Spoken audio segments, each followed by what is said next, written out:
오늘은 에즈라 편. 알고 보면 더 재밌는 품은 외전 뒤틀림 탐정 2. 우리 에즈라 귀엽죠? 왕큰 댕댕이. 거의 뭐 6 foot tall 댕댕이죠? 에즈라. 나이 28, 여성, 세븐 옆에 3급 해결사. 187? 어씨.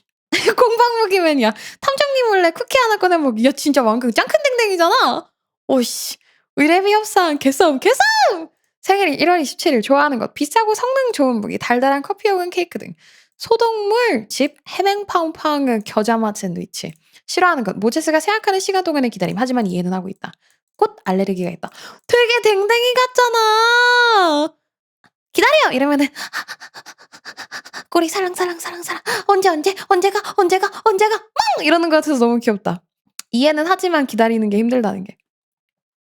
탐정에게 가장 필요한 요소가 무엇일까요? 바로 조스입니다. 에즈라는 모제스의 옆을 탁 붙어 다니며 항상 탐정님! 하면서 모제스를 도와주죠.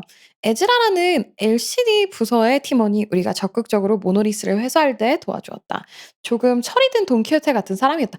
아, 이래가지고 처음에 얘네가 어, 어, 처음에 나오는 게 점 5장에서 나오지 않던가? 거기 이름이 뭐였지? 음.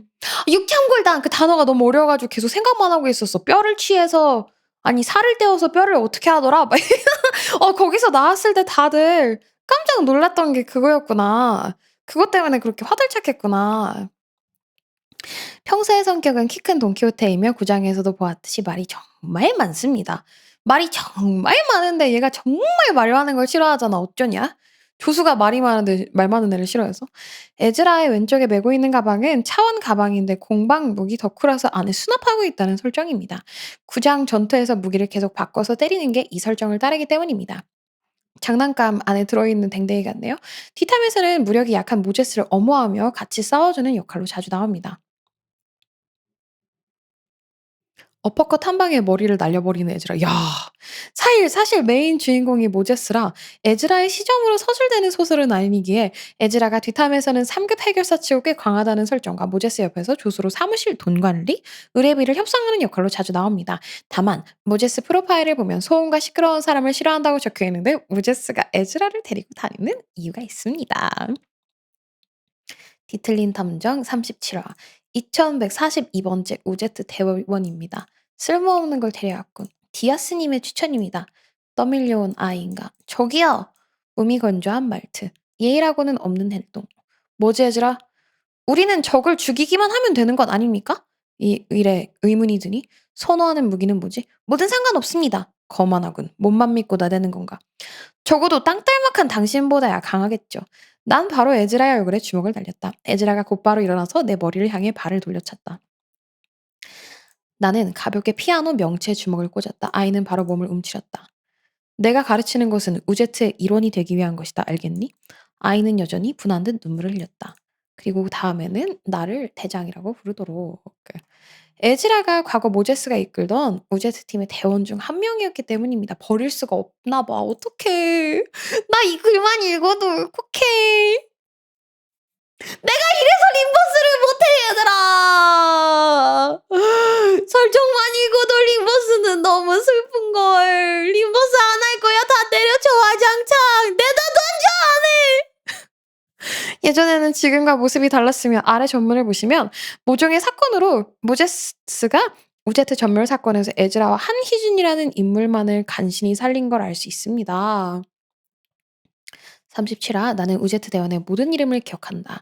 그들은 새로운 내 가족이다. 나에 대한 존경심과 이대로 엉뚱하고 잔혹한 일들을 해왔을지도 모른다. 하지만 가장 중요한 돈이 이런 기이한 형태의 사무소 우제트를 운영 가능케 했을 것이다. 나와 에즈라를 제외하고는 소음과 절규들이 기억 속에 가득해진다. 나를 부르는 소리들, 나를 원망하는 소리들.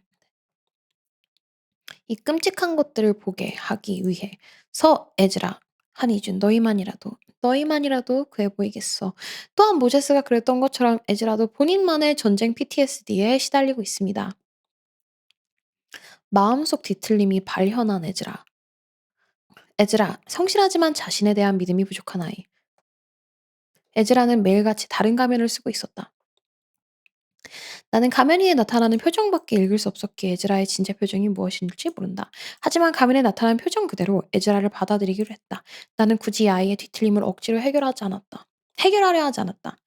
몸에 다른 사람들의 가면이 가득하다. 타인의 수만큼 가면을 준비하는 에즈라.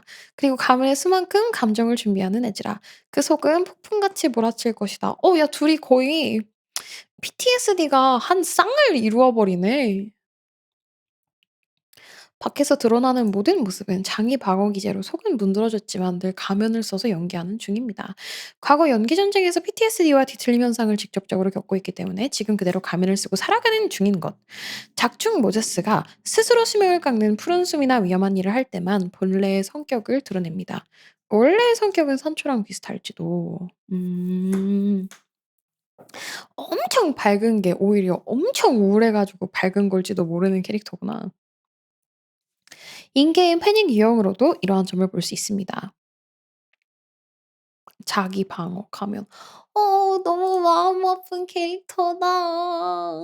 무슨 또 이런 캐릭터가 있어요. 아유 에즈라의 에고.